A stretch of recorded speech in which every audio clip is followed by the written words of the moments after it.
3.5 ঘন্টার ব্যবধানে রাজধানীর শাহবাগ এলাকায় 2 নারী সহ 3 জনের মরদেহ উদ্ধার করেছে পুলিশ। গেল রাতে উদ্ধার হওয়া 3 মরদেহের একজনের পরিচয় পাওয়া গেলেও বাকিদের পরিচয় পাওয়া যায়নি। অসুস্থতার কারণে এই 3 জনের মৃত্যু হয়েছে বলে ধারণা পুলিশের।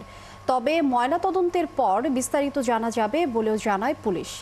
বিস্তারিত সাজিদ সরকারের প্রতিবেদনে। ঢাকা মেডিকেল কলেজ হাসপাতালের মর্গে পড়ে থাকা এই মরদেহটি আশরাফ মণ্ডলের।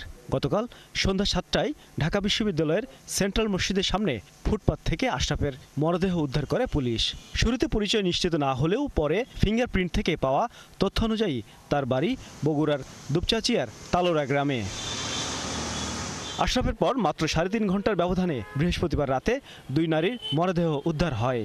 একটি পাওয়া যায় কেন্দ্রীয় শহীদ মিনারের সামনের ফুটপাতে, আরেকটি জাতীয় ঈদগাহ ময়দানের সামনের ফুটপাত থেকে।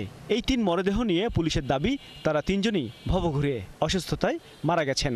একজনের মাথার এদিক দিয়ে পোকা, মানে তো এইগুলো একবারে ছিন্নমূল, একদম ভাসমান ছিন্নমূল। এইগুলো আমরা ওই মানে এদের ঠিকানাও নেই, মানে একদমই ফ্লোটিং আর কি। তো এইগুলা আমরা এই প্রক্রিয়া অনুসরণ করে মূলত তাদেরকে যে আইনগত যে প্রক্রিয়া আছে সেই প্রক্রিয়াগুলো পালন করি। মূলত এটা যখন আসবে এই পিএম রিপোর্ট, পোস্টমর্টম রিপোর্টের পরই মূলত জানা যাবে যে কীভাবে মারা গেছে। একজনের মরদেহ নিশ্চিত করা গেলেও বাকি 2 নারীর পরিচয় নিশ্চিতে প্রযুক্তির সহায়তার কথা জানায় পুলিশ। আমরা এটা সুরুথাল করব, পোস্টমর্টম করব, পরবর্তী যে আইনগত ব্যবস্থা আমাদের এখানে অপমৃত্যু মামলা রুজু হয়েছে। তারপর বেতার বার্তার রেজাল্ট আসলে পরবর্তী যে আইনানুগ যে প্রক্রিয়াটা আছে, যদি তাদের পরিবার বলে আমরা নিয়ে যাব, এটা হতে পারে।